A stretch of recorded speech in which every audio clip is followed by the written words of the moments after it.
Sejak runtuhnya kekhalifahan Umayyah di tahun 132 Hijriah, lahirlah kekhalifahan Abbasiyah yang berpusat di kota Baghdad, Irak. Kekhalifahan Abbasiyah dari keturunan Abbas bin Abdul Muthalib ini sempat memakmurkan Islam dan wilayah-wilayah negeri Islam selama hampir 6 abad dan menjadi kiblat ilmu pengetahuan di dunia. Namun sejarah kembali terulang. Pada tahun 489 Hijriah, kondisi kekhalifahan Abbasiyah melemah. Akibatnya, wilayah kekhalifahan Islam terpecah belah dan masing-masing mendirikan kerajaan-kerajaan kecil. Sejarah mencatat masa ini yang disebut sebagai masa Muluk Tawaif.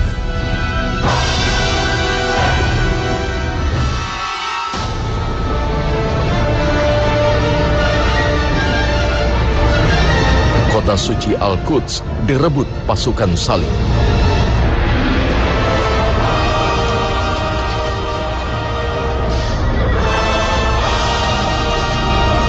Dan satu persatu negeri-negeri Islam tunduk pada pasukan Salib.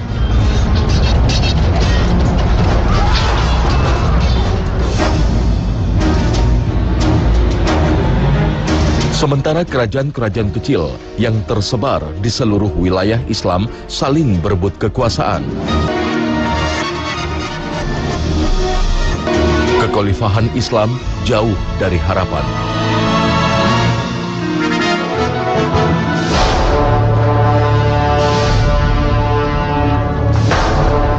Dalam situasi sulit yang dialami kaum muslimin di dunia, lahirlah sosok yang kelak menjadi tumpuan bagi kaum muslimin. Dialah Salahuddin Al-Ayyub.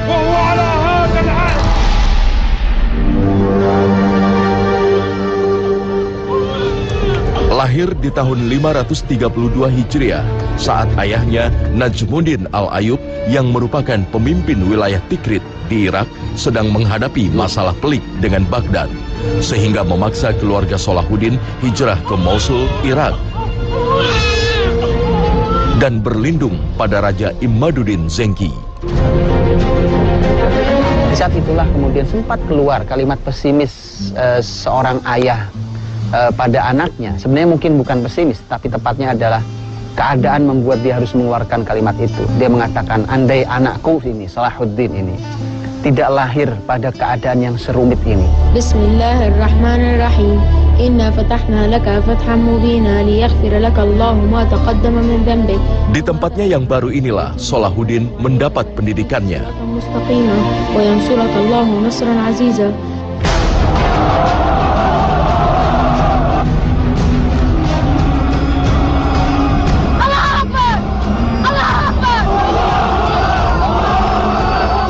Di saat yang sama, bibit-bibit perjuangan mengusir pasukan Salib mulai dilakukan hingga berhasil menguasai kawasan pinggiran Syam.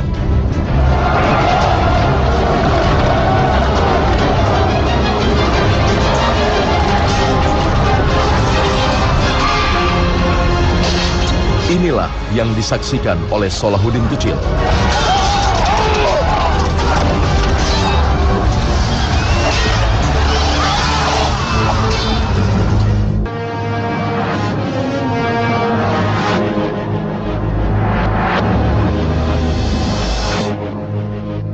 Benih-benih jihad pada diri Salahuddin semakin kuat setelah Nuruddin Zengi naik tahta menggantikan ayahnya.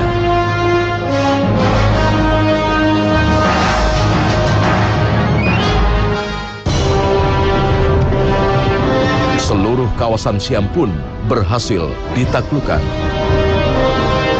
Pusat kekuasaan pun berpindah ke Damaskus.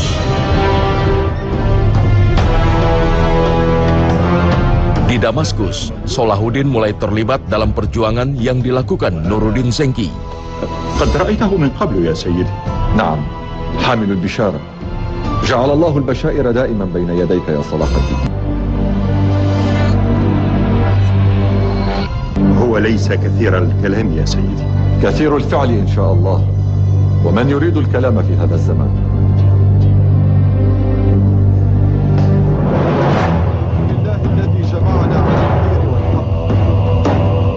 Disinilah semangat juang Salahuddin semakin besar. Ketulusan perjuangan Nuruddin Zengki begitu berpengaruh pada diri Salahuddin, sampai ia begitu mengidolakan sang pemimpin.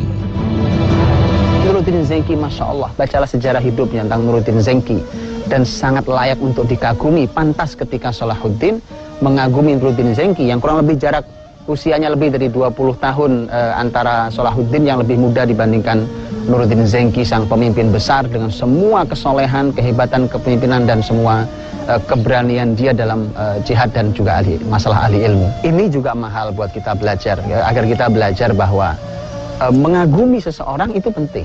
Karena setiap kita pasti mengagumi orang lain. Tetapi alangkah bahayanya ketika yang kita kagumi adalah orang yang salah. Untuk itulah Quran mengarahkan. Kalau Quran mengatakan laqad kana lakum fi rasulillahi uswatun hasanah, bahwa Rasul adalah teladan baik buat kalian, supaya kita tidak salah mengagumi orang. Karena orang yang mengagumi orang lain, orang yang salah yang kita kagumi, maka orang itu nanti justru akan menggiring kita untuk masuk neraka Allah Subhanahu wa taala. Salahuddin semakin simpati terhadap Nuruddin Zengki setelah sang pemimpin merintis untuk membebaskan Al-Quds.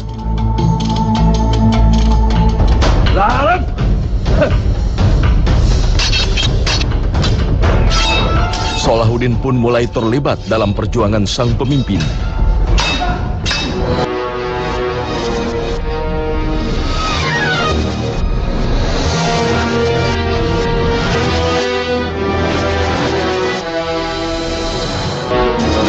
Dari menjadi pasukan keamanan,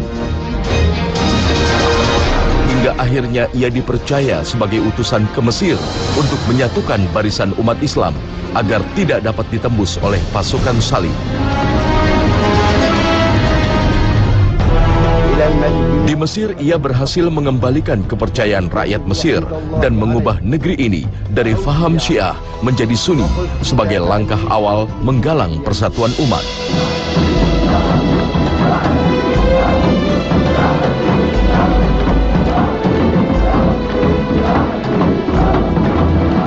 Salahuddin pun semakin termotivasi untuk membebaskan Palestina.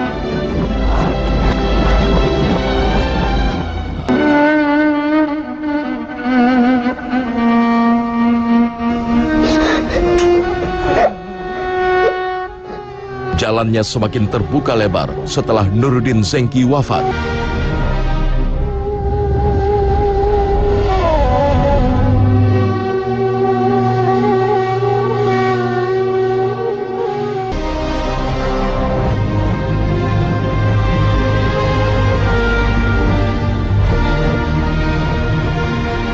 Ia menjadi pemimpin setelah menggantikan Solih Ismail, anak Nuruddin yang masih kecil.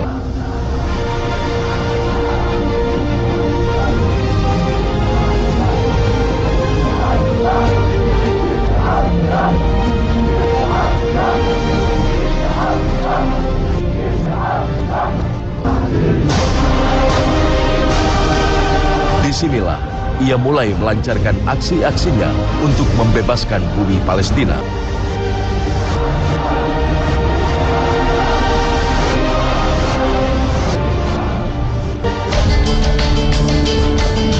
Upaya awal yang dilakukan Salahuddin adalah menyatukan akidah dan kekuatan umat muslim. Perlu diketahui bahwa persatuan itu penyebabnya bukan kita sekedar duduk bersama berdiskusi. Karena hari ini kita sudah sering duduk berdiskusi, tapi kita tidak pernah bersatu. Mengapa? Karena kita tidak disatukan dalam akidah. Kita tidak disatukan dalam ibadah pada Allah Subhanahu wa taala. Sehingga para ulama mengatakan salah satu tolok ukur yang paling penting yang dimiliki oleh Salahuddin, apakah umat ini siap berjihad, adalah sholat subuhnya. Di mana Salahuddin suka melakukan kunjungan ke Masjid Umawi di Damaskus, melihat apakah sholat subuh sudah seperti sholat Jumat, apakah jumlah sudah sangat banyak muslim menjaga itu. Mengapa sholat subuh segala macam itu karena Salahuddin orang berilmu. Dia tahu persis bahwa ini ukuran kebesaran muslimin, ini ukuran bahwa muslimin telah menjaga agama Allah Subhanahu wa taala. Maka satu persatu wilayah Islam bergabung dengan pasukan Salahuddin.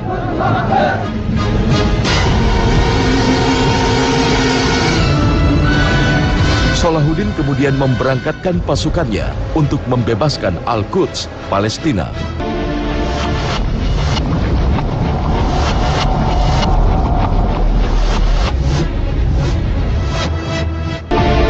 Di kawasan Hittin, pasukan Salahuddin berhadapan dengan pasukan Salib yang bermarkas di bukit.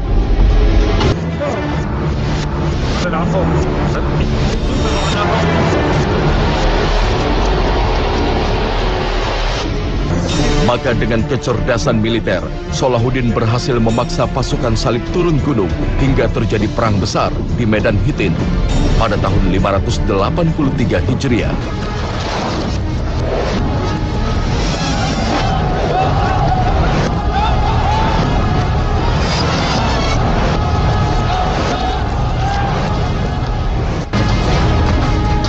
Perang inilah yang dicatat sejarah mampu mengantarkan Salahuddin memasuki Al-Quds, Palestina.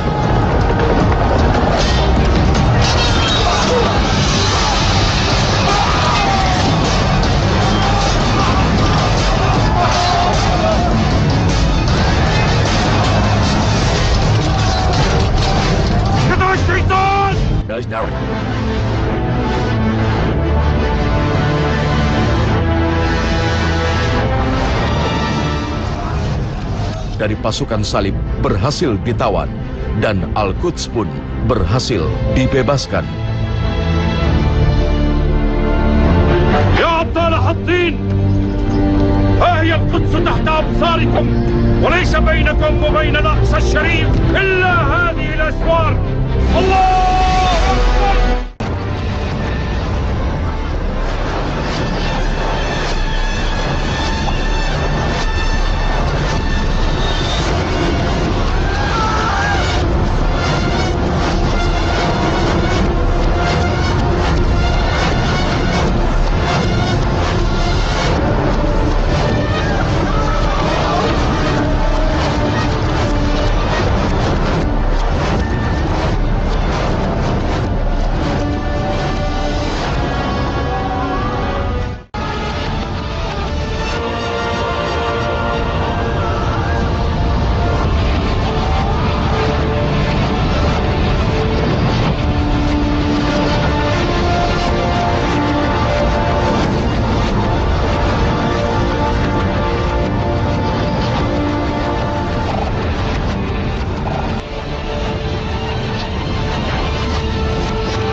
المدينة.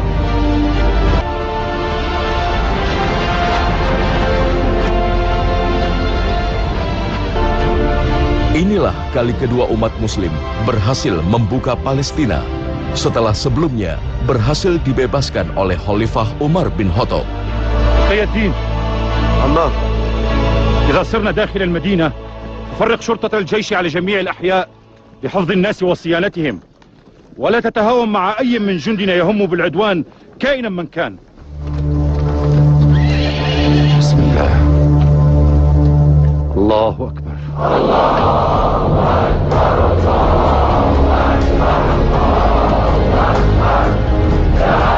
Salahuddin pun masuk ke bumi Palestina dengan membawa kedamaian.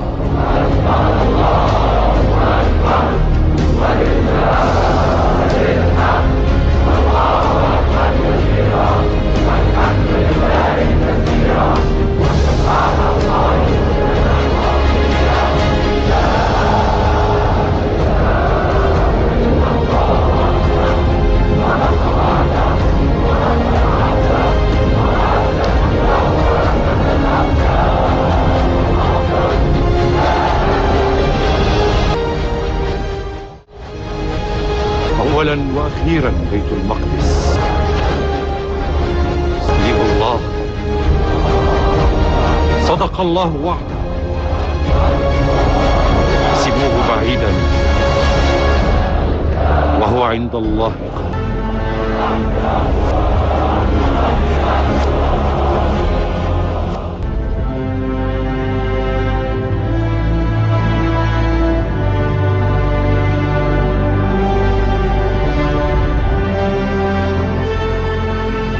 لا تأخذ من هؤلاء شيئا، رد على من أخذت منه ماله وزد عليه، فالرحلة طويلة.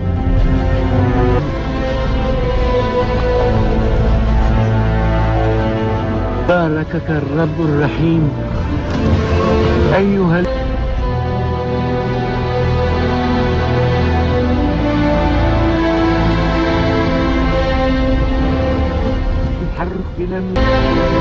Sikap lemah lembut dan toleransi yang tinggi yang dilakukan Salahuddin terhadap kaum Nasrani dan Yahudi di Al-Quds mengubah persepsi masyarakat Al-Quds akan citra Salahuddin yang sebelumnya didengung-dengungkan sebagai sosok yang kejam.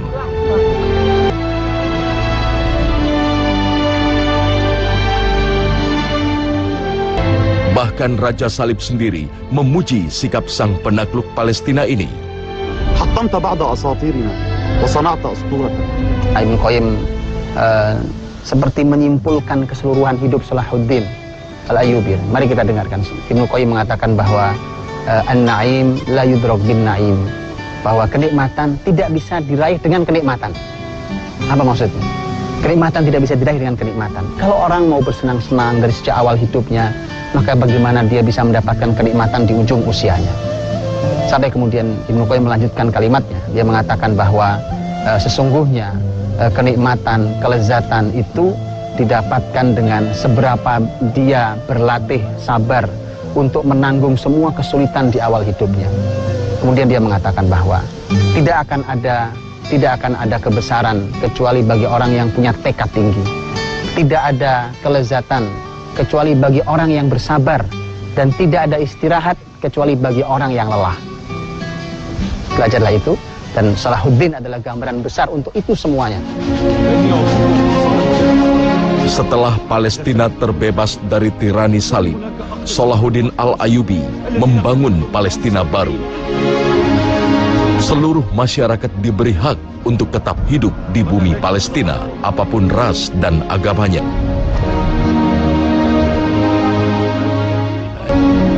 Kesederhanaan, kesahajaan, serta kesolehan Salahuddin terus melekat pada dirinya hingga akhir hayatnya.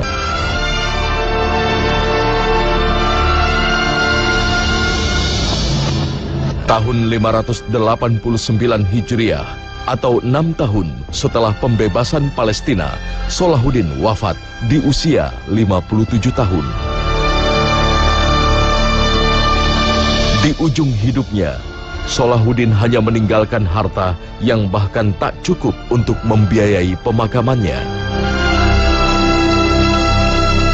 Ini menunjukkan kesederhanaan sosok Salahuddin, sang pembebas Palestina. Inilah catatan sejarah emas yang ditorehkan Salahuddin Al-Ayyubi. Pribadi luhur dan sederhana seperti inilah yang dicatat sejarah mampu membebaskan Al-Quds dari penguasa tiran.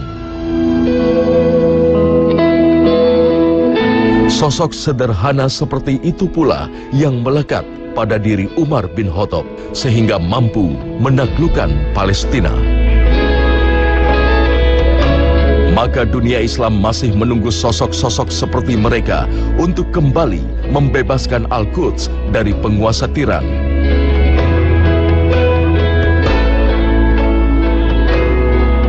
Rahimahullah Salahuddin Al-Ayyub.